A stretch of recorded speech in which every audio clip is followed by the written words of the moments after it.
of really like, what am I wired to do well? What do I do well? And if I enjoy that, I can then be of service and help people. And then you can get paid and grow and have confidence and satisfaction and also helping people. So he walked away from a law career, and instead of starting over, he built a business helping hundreds of other unhappy lawyers do the exact same thing. Today's guest turned his own escape plan into a $500,000 coaching platform, and he did it without a single ad. Welcome back to The Root of All Success. I'm your host, the real Jason Duncan. This is episode number 349, and my guest is Casey Berman, an entrepreneur, a speaker, and the founder of Leave Law Behind.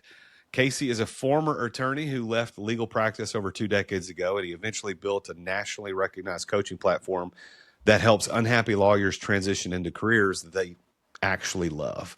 So Leave Law Behind has been featured in the Wall Street Journal, the Washington Post, the Atlantic, the Guardian, among others. And Casey has helped hundreds of attorneys break free from burnout and self-doubt and find non-legal careers that align with their strengths, their values, and frankly, their lives. He splits his time between Maui and his hometown of San Francisco with his wife and 2 kids. Today he's coming from Maui. So Casey, welcome to The Root of All Success. oh, thanks for having me. Really, really honored to be here and excited about this conversation. So thank you and appreciate the kind words.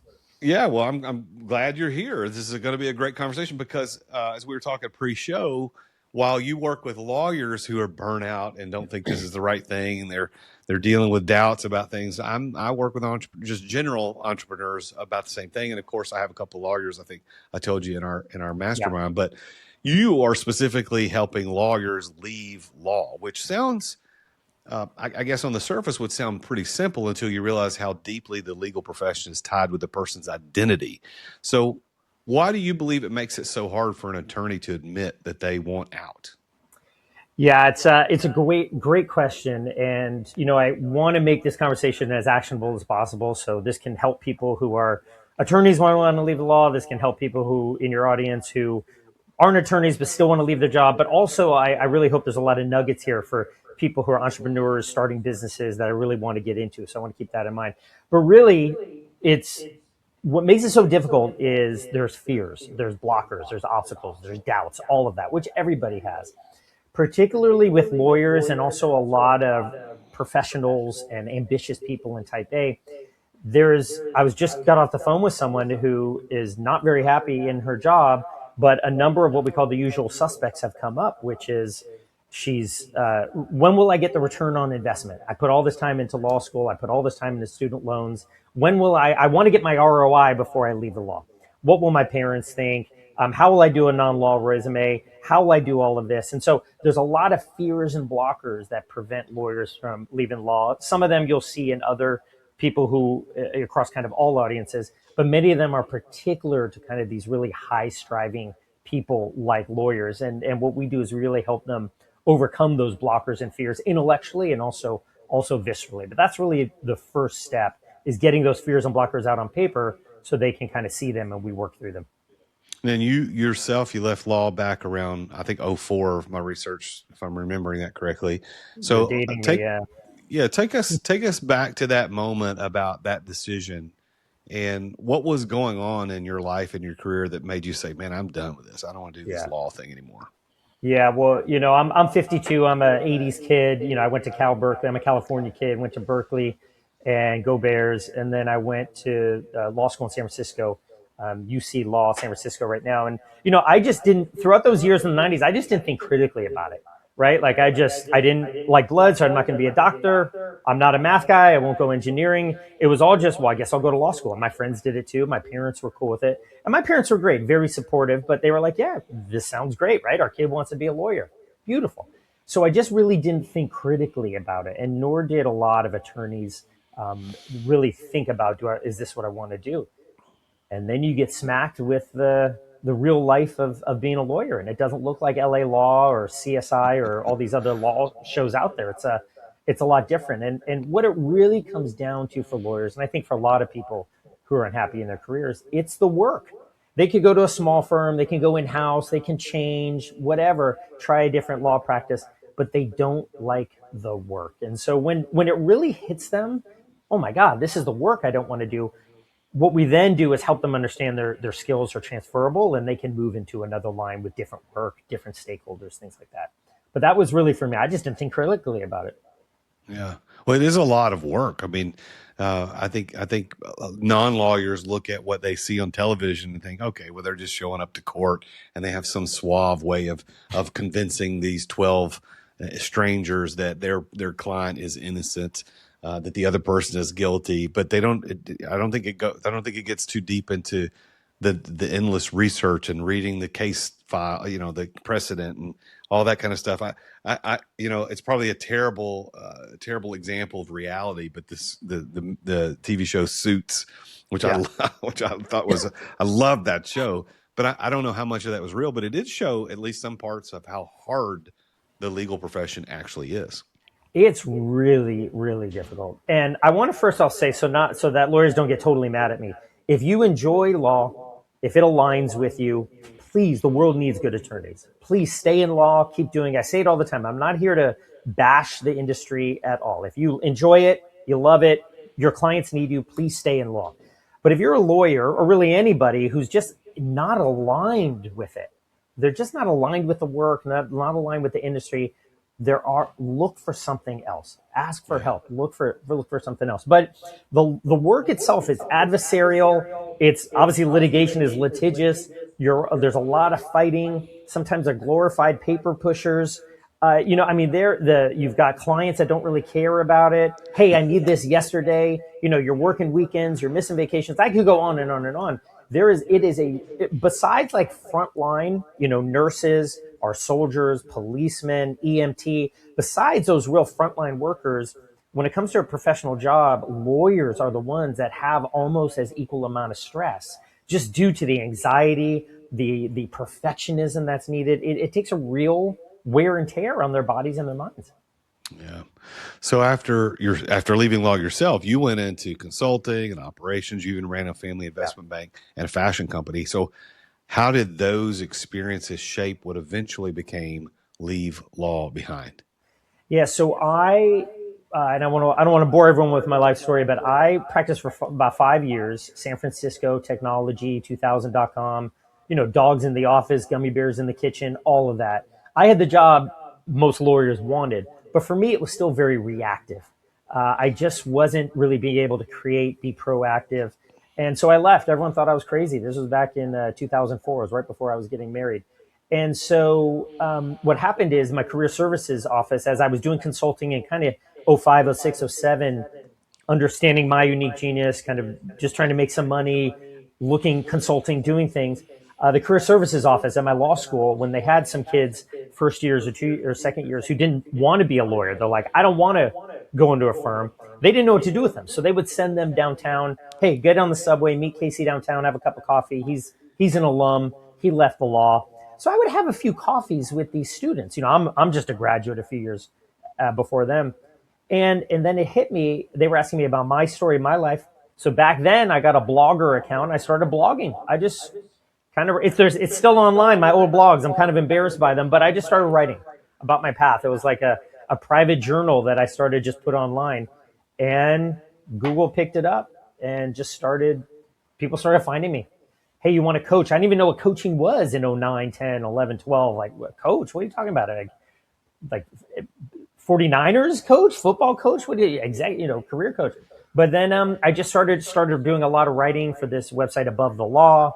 I sort of formulated my steps, my point of view, and it just went from there. It just kind of shows that when something, say you're starting a business or something, when it really comes authentically, kind of from who you are, just get out there.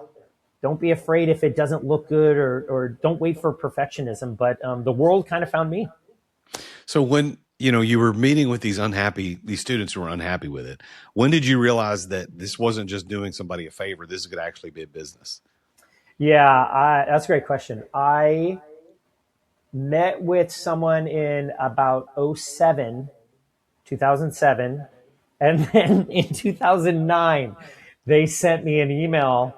out of the blue, I forgot who they were. They sent me an email. I think it went to my spam folder, and they said, Casey, I don't know if you remember me. And they got a job at a tech company in San Francisco. We're making a ton of money, and we're over the moon about it. And said, I don't know if you remember our conversation coffee in May 2007, but I wouldn't have this job without you. I'll never forget those words. And I'm not trying to brag. It just, I'm almost getting tears in my eyes. I remember thinking that, like, what? I, I did what? So that was the moment where I said, huh, wow, I had a real impact, a positive impact on someone. And it was very moving for me. And it also showed, Casey, you got to do a little bit more here. Start acting on it. So Yeah. that's where it really started. So that email said, hey, people would pay me for this type of advice. Is that when that started? Yeah, I was like, God, I did all that for free. But yeah, that's when it started. And I literally threw a party. A friend of mine said, go. And I threw a dinner in 2009. And about 25 people. I just kind of sent it out to a bunch of lawyer friends. We got 25 or so people at my dad's office up in North Beach in San Francisco. And near Fisherman's Wharf, we had an office there. And I got 3 clients out of it.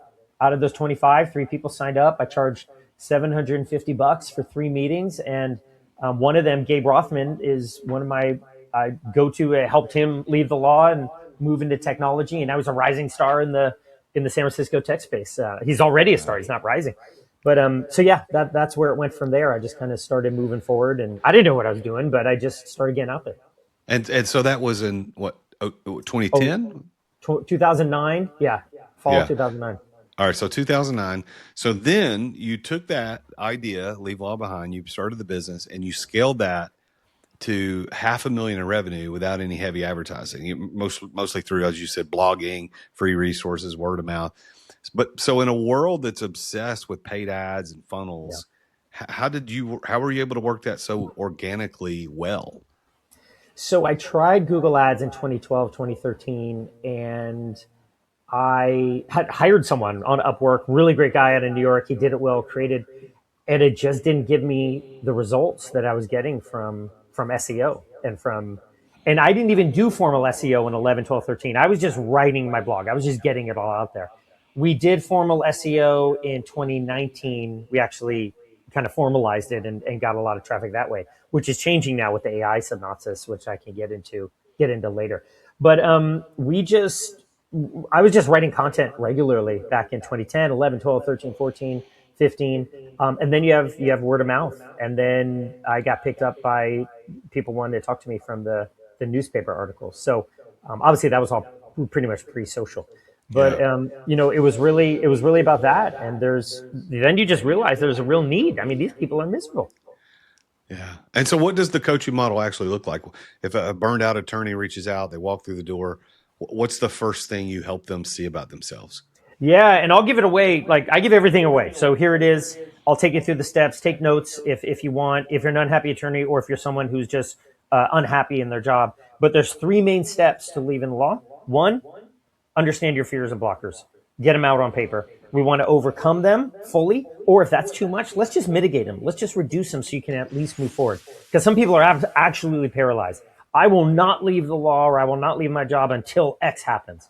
Well, X may not happen. We may not know if you're going to make $267,000. We may not know if your dad's going to approve it, but let's still move forward. So the first one is the fears, blockers, obstacles. And people say, well, I can't overcome them. Great. So we'll just reduce them. Just make them a little small.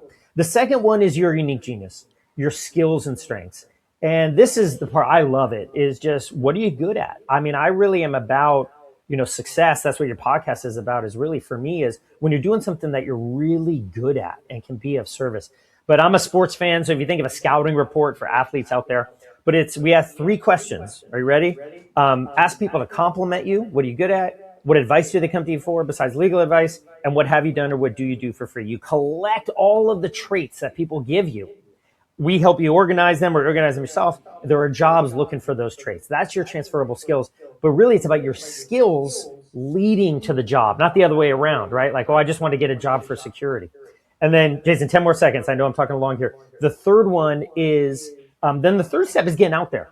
Informational interviews. Don't apply to monster.com, please, and hope the ding and get the resume. It doesn't work that way. informational interviews. And really what happens is we help people find jobs that really haven't even been posted yet. So overcome your fears, understand what you're good at, and get out there in a real strategic, organic way. Those are the three. That's how the coaching works. All right, we're going to get back to Casey in just a moment. But first, I want to ask you, Mr. and Mrs. Listener, please follow me on Instagram or LinkedIn. You can find me at The Real Jason Duncan. And on those platforms, I share daily insights. I share behind the scenes content, practical coaching, and that'll help you as an entrepreneur build your business that sets you free, because I believe that entrepreneurs shouldn't be a slave to their business. So come find me, say hello, go find me on LinkedIn or Instagram at The Real Jason Duncan. And let me know you heard this show, and that'll be cool. Send me a DM. Now for a word from today's sponsor, Dubb. That's spelled D-U-B-B. So if growing your business with personalized video outreach has ever been on your radar, then you need to know about Dubb. Dubb is the ultimate video sales platform that I've personally been using since 2018. And I'm not exaggerating when I say I use it nearly every single day. Dubb makes it so easy to record and send videos that stand out in a crowded inbox. You could set up clickable calls to action with the people who watch your videos. They can instantly book a call, they can reply, they can take the next step, whatever you want them to do. You can actually see if they clicked it, if they watched it, how long they watched it, if they clicked the CTAs, and you get real-time analytics that tell you exactly how your videos are performing, helping you tailor your follow-ups. And let's be real, it helps you close deals faster. So whether you want to boost email engagement, or you want to ramp up your social media presence, or you want to speed up your sales funnel, Dubb has the tools to make that happen without complicated software, without all this lengthy setup crap. If you want to see how Dubb can work for you, all you got to do is go over to therealjasonduncan.com/Dubb. Again, that's spelled D-U-B-B, and learn more. And you can get started today with a discount, and you get 50% off your first 2 months. That's therealjasonduncan.com/Dubb. Thanks to Ruben and Darius and all the guys out there for sponsoring the show. Now, let's get back to the show. So, Casey, you talk a lot about fear being the biggest barrier for lawyers. So I'm interested to know what specific fears show up the most, and how do you help somebody move through those fears instead of just staying stuck in them? Yeah. So one of the big fears lawyers have, and this is an important question, and I think many people have, whether entrepreneurs or looking for another role, is that I can't do anything else but law. I can't do anything else but X. This is what I'm here to do. This is what my skills are fit for. And we show them, of all the people, that your skills and strengths don't really change. Sure, they're framed in a different way, and you're going to learn new skills and gain new muscles, if you will, in a new job.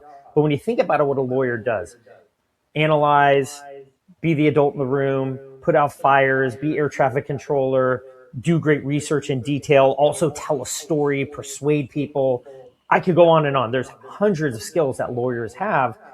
Those are needed in other roles. Those are needed in strategy consultant roles. Those are needed in operation roles. So I'll give you an example of an attorney we just left who was a tax attorney for many years. Big brain, super sharp, super smart, analysis. The type of guy who thinks 4 steps ahead of everybody. Love politics, love policy. Well, he went from being a tax attorney, and now he's doing analysis and thought leadership for a think tank that he's completely aligned with from a political standpoint. He works at a think tank. He was a tax attorney. We have millions of those stories. And so I really want to debunk that myth, that fear that, well, I have skills A, B, and C, I can only do job X. It's not the case. So lawyers, as you were kind of indicating, they're trained to think analytically like the tax guy. They're trained to argue. They're trained to find risk. How did those skills actually become advantages in a non-law career? And then I guess on the other side, how do sometimes those things get in the way? Well, I'll start with the second question. So the disadvantage is just that they're been trained, and this is great for their clients. Risk mitigation. Hey, we got this coming down the pike. So that is, that is a great skill for lawyers to have. You don't want them to be willy-nilly. Risk mitigation is something lawyers need to have.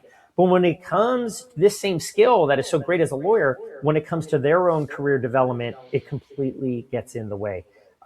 They become totally risk averse. They won't change. They won't move forward. They stay stuck. They stay miserable. Now, a lot of these skills then when you go into another job, you don't need to be where the buck stops. So there's another lawyer that I know who had a will and estate trust practice. He was a comedian on the side. So here he's doing trust and estate work, managing risk, all of that for his clients. But he would do comedy on the side. Obviously, an interpersonal guy, fun guy. Well, he moved into planned giving, into fundraising. He worked for 2 universities, and now he's working at a. He got poached. He got recruited for a major hospital in Northern California. Well, he sits down. He literally has lunch and coffee 5 or 6 times a day, meeting with donors or alums or whoever the case may be. And he's really able to give that advice about how they can do planning if they want to make a donation. But he doesn't have to do the legal work. So he's in a pig and you know what, right? He doesn't have to do it. He loves it, but he also gets to tell jokes, be that personable person. So he gets to have his cake and eat it too. But a lot of the things to look out for, he brings it onto their radar and they feel more educated, but he doesn't have to be the deal killer. He doesn't have to be the risk guy. He brings it up on the radar, but you have your attorneys keep this in mind. They feel great because they got this heads up. He feels great because he looks smart and he's helping them, but he doesn't have to do the legal work. It's a win-win. That's great. So you emphasize a lot the transferable skills as a cornerstone of the work that you do. So if you had to think about all the skills, what's the skill most lawyers are undervaluing about themselves? Yeah, that's a great question. So transferable skills. Let me define it for everyone so we know what it is. And again, for non-lawyers as well, this is applicable. But the idea is not necessarily that your skills change. Your skills are still there. The muscles are still there, right? Same muscles, same skills. It's more about just translating them, reframing them. So it's in the translation for a job. So if you think of risk mitigation, you think of all the things that a lawyer does, they're thinking about how I apply it in a lawyer job. Well, what I'm saying is that you can apply it elsewhere. You can reframe it. So strategy is huge, is a big job nowadays. Operations is a big job. When you really think about it, a lawyer is a project manager. They're getting trials and cases and deals across the finish line. They got to herd cats and bring young associates and bring all these people together. That is what project management is. They don't think of it that way. But so the idea really is that understanding that it's kind of the same skills, just reframing it in a different way, being very authentic, honest, truthful about it. But I think really what I love about lawyers is you've got a ton of skills. The big thing nowadays, when you think about where we are with AI, where we are with where technology is going, just how fast things are changing, is what I love that the skill that lawyers have is this mix of strategy, just big high level thinking, keeping the eye on the North Star. What is our vision? Why are we even here in the first place? Along with this empathy. And I know it may seem strange, a lawyer with empathy, like they're out there bulldogs, they're being ruthless and just kind of killing the other side. There are many who do that, but there's a human element to being a lawyer. And many lawyers have it. They can read the room, they can get a pulse on people. It's that EQ element. So that high level vision, also with that EQ element, in a world of AI, in a world of humanness is sort of in doubt. That's a phenomenal new skill that I think is really going to rise to the forefront for attorneys looking to transition out. You know, a lot of people would look at an attorney and think, man, they've made it. They're successful. They're doing great. They make a lot of money. So what do you say to somebody on the outside who can't understand, why would a lawyer want to leave in the first place? Yeah. First thing is they don't make that much money. If you Google median lawyer average salary, it's some are in the 80s and 90s, and many are in around 150, 140, which was a lot of money when I was growing up. But nowadays, particularly in bigger cities, that doesn't go that far. So that's one of the big myths. Lawyers do not make that much money. Second of all, with student debt, even if they do make good money, they have huge debt payments. So yeah, revenue, but look at the expenses, right? So you've got that. I spoke with an attorney who's making $700,000, but I mean, he works 24/7. I'll never forget, there was a woman who we helped leave litigation in Philadelphia to become a trust officer in Delaware at this great bank. She absolutely loves it. I did the math with her. She was thinking, she bills over $100. She's making six figures. We did the math. She was making about $62 an hour pre-tax. Then we did post-tax, and it was the low 40s. And hey, no offense to someone who's making $40 an hour, but when you think about this, the debt she had, the expectations in life she had no idea what she was making hourly, what she was bringing home post-tax. She said, forget it, I'm out of here. So money, they don't make that much money. And then the other part is just the suicide rate, the depression rate, the alcoholism rate, the drug abuse rate. It is, as I was mentioning, just being on the front line. Lawyers are on the front line. They have to be perfect. The anxiety, a judge will throw your whole memo out because of a typo. I mean, there are those crazy stories. Many of them are real. And so there's just so much pressure in the job for attorneys who like it, and also those who don't necessarily align with it. So their people are they're taking a toll on their body. So they don't make that much money, and they're hurting. What's something you used to believe that you don't believe anymore?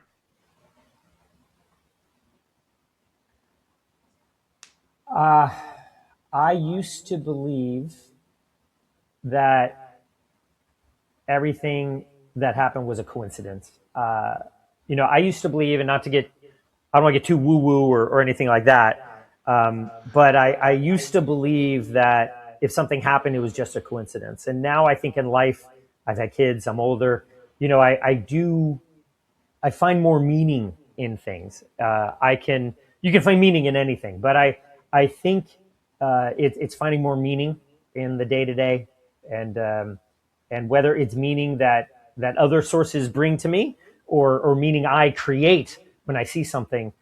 Instead of thinking as just a coincidence, I view everything as kind of neutral, and really finding the meaning in things that can benefit me, or just kind of explain things. So that's something newer for me.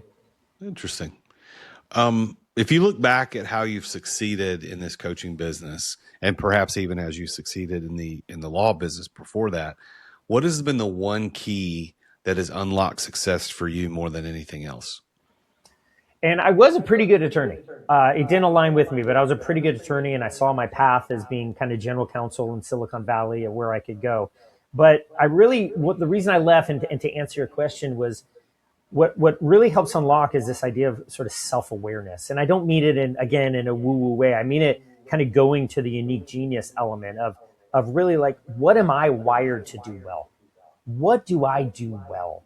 And if I enjoy that, I can then be of service and help people, and then you can get paid and grow and have confidence and satisfaction, and also helping people. So for me, I wasn't being a lawyer wasn't really connecting with the things I did well. I had to fight. I had to dig into details. I was the no, you can't do that guy. I wanted to be the, well, let's do this guy. I wanted to be more creative. I wanted to go talk to people. I wanted to be on podcasts like this, right? And so for me, success is really that self-awareness about what you're really good at, kind of getting real myopic about that. So has that been what's unlocked your success? But how do you define it? Like, what does that mean to you personally? What does that word mean? Yeah. For me, I define success as alignment, as really that being in the zone. So like, it matches who I am. It matches what I do. So and what is the result? Yeah, I'm energized. I love what I'm doing. I mean, I'm on 5.5, 6 hours sleep. I wish I slept more, but I just, I had my bad days, and I got an email this morning which gave me butterflies in the morning, and I was like, oh no, like my day's starting off wrong, but like I was looking forward to it, and I'm like, you know what? I'm going to handle this. I'm going to be able to get this. And so for me, it's that real alignment. It's not the titles, not necessarily revenue. It's that alignment, congruence. I just remember, Tom Brady, he's a California kid. He grew up rooting for my Niners, so I have an affinity for him, but he threaded the needle with this football, and they said, what were you thinking when you threw that touchdown pass? I saw him in an interview, and he goes, I wasn't thinking. I was just in the zone. I wasn't thinking. And so we think too much in a way, right? It's just that alignment. When you feel it, you know it. And so for me, that's kind of how I define success. So by that definition of alignment, do you consider yourself to be successful? I do. And I don't know if it's necessarily from other metrics, awards or titles or whatever the case may be. But I saw a quote. I don't know if you remember Snapple, that drink. I used to drink it all the time before I realized how much sugar was in there, but it's a great drink. But they had a little saying under the cap, and it said, your life expands or contracts in relation to the amount of courage you have. And I think, I'm successful because I've had courage. I've been scared, but I've had some courage, and I've just stepped into it, and I've made a lot of mistakes, but I've taken some risks. And I just got back from spring training with my daughter, and took a few days off, went to go see our Giants and San Francisco Giants play. And if I hadn't had the courage to make changes, that sort of freedom and lifestyle I wouldn't have. So I'm really reaping the benefits of kind of courageous decisions I made years ago. So I consider that a success. Yeah. So if you think about now that you've you in your career moved from law into entrepreneurship, what is your best piece of advice for entrepreneurs? I would say don't follow. So let me say the do first. Do something that aligns with you. Yeah, you want to find a pain and you want to need market fit and to help other people and so on. That, of course, but do something that is you, that builds on your unique genius, on your skills and strengths, that comes from you. Don't follow someone else's model. I mean, you spoke kindly about how we built our traffic organically, but I cannot tell you how many times, I won't even mention their names, but there were big gurus out there, and I'm like, well, he built his website that way, I'm going to build it that way. He does this, I'm going to do that. She did it this way, I'm going to do it that way. And I was going down rabbit holes there, and I just realized, look, I'm going to build my business. I'm going to take the good things, don't get me wrong, but I don't want to really follow someone else's model without infusing my own to it. So it's find that market fit, do all that business model stuff, but at the same time, do you. Don't build a business that requires you to kind of be someone else, I would say. All right. I would also say, Jays, I would say, like, your unique genius is an unfair advantage. Let me put it that way. Like, when you really look at, sorry to interrupt, Jays, but I just want to add, when you really look at your skills and strengths of what you're really good at, that's a real differentiator. It doesn't mean other people aren't like it, but it's a real competitive advantage. So as we finish up our conversation, I want to go into some rapid fire questions. Sure. You ready for those? As ready as I can be. You're right. scaring me. First one, best thing about living part-time in Maui? Besides the weather, everyone is just so nice here. Everyone's just nice and open. There is a real aloha spirit. It really exists.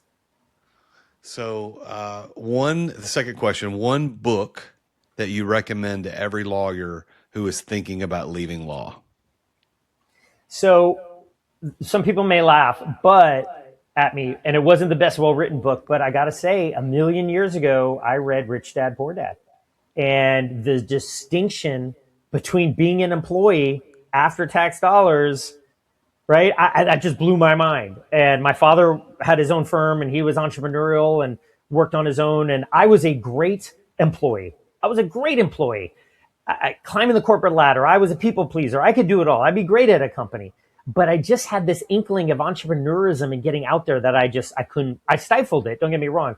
But just seeing how that book kind of laid out, I just said, I can't be an employee. Really, I have to do this. So I would definitely, it gives a viewpoint that many lawyers just don't have.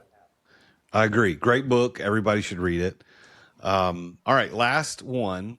Yeah. If you could go back and talk to yourself the day that you passed the bar, what are you going to say? What would you say to yourself? So great question, because I failed the bar the first time in November of November of 99, I think. Failed it, got my results, was horrible, devastated. My life is end. Took it again in February 2020 and February 2000, and I passed. So that day in February, when I got my results, or a few months later, I would say what I would say to myself back then in the year 2000, as I would say, good stuff, way to persevere through this, way to have the grit and that persistence, and just to not back down. Keep this is a must. These are skills you're going to need. And if anything, hey, Casey, you might not have passed the bar to be a lawyer, but you may have passed the bar just to learn how to accomplish something and to have that grit. I would have said something like that now. Well, Casey, thank you for spending some time with me on the root of all success today. People can reach out to you by going to leavelawbehind.com, or they can follow you on LinkedIn at Casey Berman SF. Any other ways that are things that you want to tell people about? Maybe a resource, or how to get in touch with you in a better way. Email me, Casey, CASEY, at leavelawbehind.com. Send me an email anytime. You can also schedule a call with me directly on our website. One click button, go to my calendar. I want to extend these ideas. I hope this is helpful. I always want to make any interaction I have actionable and helpful and enjoyable to people. So I'm looking forward to hearing from folks. Well, congratulations on your success and building a good career around helping people build good careers. So this is, I applaud you for what you're doing, help people getting unstuck and moving from something they have, they've put a lot in. There's a lot of sunk costs there, and helping them see the light that you don't have to just commit to that sunk cost forever. So congrats on all your success. Jason, thank you. And thank you for having me. I'm honored, flattered to be on the show. What you're doing is great. And I just really thoroughly enjoyed the conversation. I hope it was helpful, but thank you for having me. Well, there you have it. Another successful entrepreneur showing us this unconventional road to entrepreneurship. I mean, there's not many people I've had on the show that were once lawyers and now are helping other people also not be lawyers anymore. That I don't think I've ever interviewed anybody like that. So if you are an attorney, this is somebody you probably want to talk to, unless, as he said, listen, if you're totally aligned, as he said, his definition of success, if you're totally aligned with what we're doing, man, carry on. It's good. We need good lawyers, because goodness knows we got enough bad ones out there, but we need some good ones. We need some good lawyers. And if you're that person, stay in it. And if you're a bad lawyer, you need to get out, go do something else. You're making everybody look bad. But thank you for listening to the show. It's an honor that you take time every week to listen. To watch. We're on Spotify, we're on Apple Podcasts, we're on YouTube. You can watch us in any of those places, and we're just glad that you're here. I'm honored that you take time to listen to the show. If you got any feedback for me, please leave it, and just glad you're here. So make sure you tune in again next time when I talk with yet another very successful person about his or her journey to success. Until then, as always, I am your host, the real Jason Duncan, and Jesus is King. See you next time. Attention business owners. Attention business owners. Feeling burnout from running your business? Uncertain if you're nearing burnout? Take our free 10-question business burnout test at businessburnouttest.com to discover where you stand. With just 10 quick questions, you'll learn how to immediately begin making changes to regain freedom and success. Cut your daily operations time in half. Improve your quality of life and prepare your business for your future exit without losing revenue or profit. Visit businessburnouttest.com now and take the test. Thank you for listening to another edition of The Root of All Success with the real Jason Duncan. If you've enjoyed this week's episode, visit therootofallsuccess.com to access the show notes and other helpful resources. Follow Jason on social media at The Real Jason Duncan. See you again next time here on The Root of All Success.